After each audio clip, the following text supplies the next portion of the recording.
So, skis on the right, I probably have, I don't know, at least 50, 75 days on them maybe, the 922s. The ones on the left I have 0 days, the 920s. I just mounted them up. I'm getting them out there today. What do you think, Bobo? Always licking his lips in anticipation. So coming in hot very first turns. Look at this little move I caught on tape. Almost I'm going to go left, but we're not. See the step left? No, we're not going left.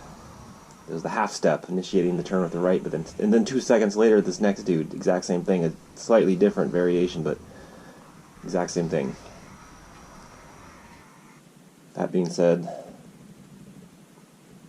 these skis felt nice instantly. They're the same underfoot, basically 60, but with more meat in the tip and tail. And then just these long, fast turns, just you get set into the meat of the tail, and I was instantly kind of in love with them.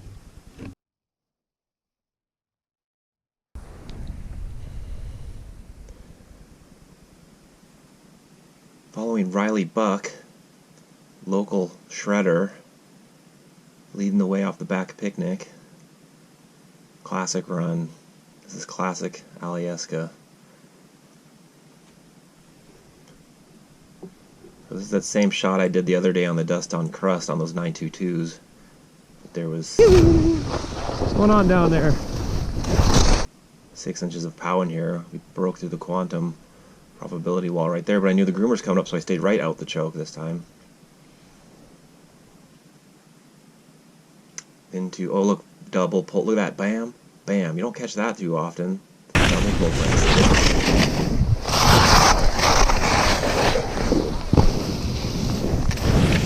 Holy cow.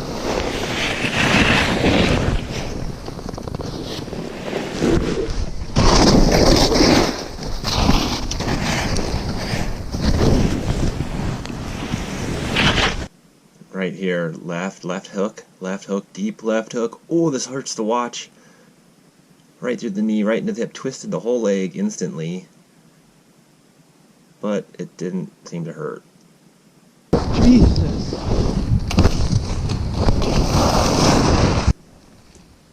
So, look at this gem I found. I'd like to think I discovered it, but it's been here all along.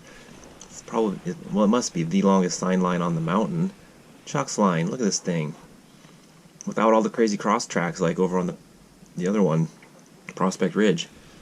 So starting on the right hand turn, we are just pushing fall line, top to bottom, no resting,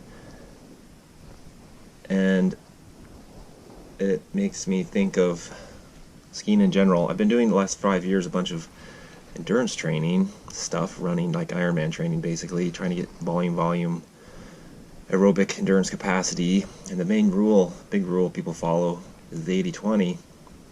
So 80% of your work is in the zone 2, and then 20%, well 10 is like zone 4 or 5, and another 10% is high zone 6. So you got a pyramid of a massive volume of easy that pinnacles to a point of the high end stuff, and you kind of got to build the base of your pyramid in order to get that peak as high as possible. Same thing goes with skiing in terms of, I mean, there's a certain amount of fitness involved right here, you know, as far as long, it's more anaerobic sort of thing. But in terms of technique and general skiing ability, I'm a big fan of volume, no matter what, but then also throwing in things, this would be like an interval or something of just, or racers. I mean, I like to think of, I mean, this is what racers do all the time, which is the funniest thing. It's like, you know, you have the chaos and all the variables on the whole mountain. I could go anywhere. I'm a free skier. Versus the, like, these are the turns you have to do right now. And there's pros and cons to either of them. In this case, you'll see in the very next run how it's applicable.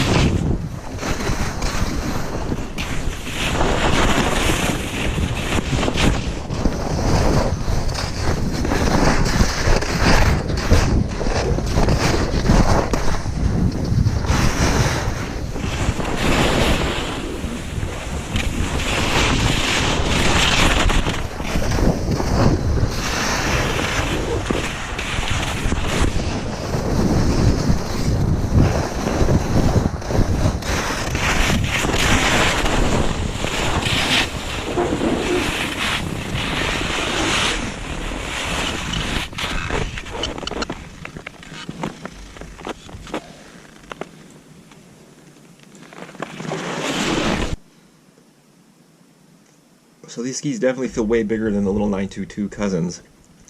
But as soon as you get in terrain like this, they definitely have an instant speed limit, where those super fats with no side cut don't really have a speed limit, and they want to just keep accelerating, as you recall from that run of the day.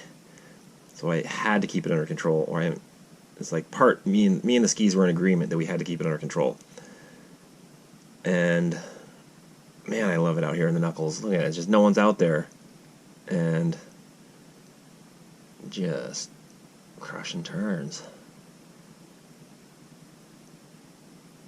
It's steep enough that you gotta stay on it.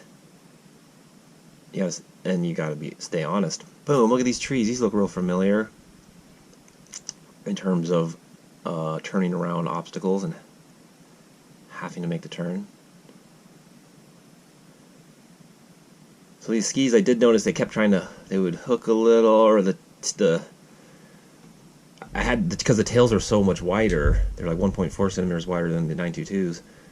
You had to oomph them around a bit. They didn't want to, you had to be a little more on it to bring the tail around, but then if you did, the tip and tail worked together pretty good. You just had to stay on them and really just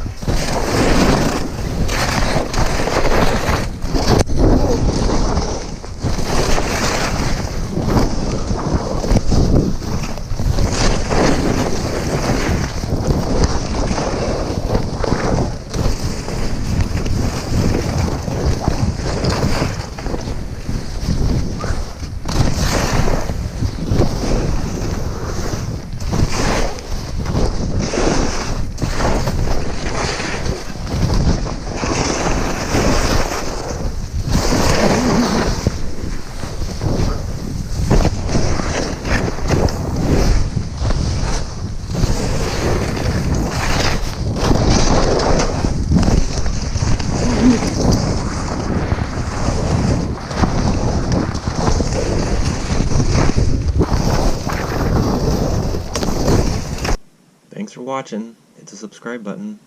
More skis coming your way.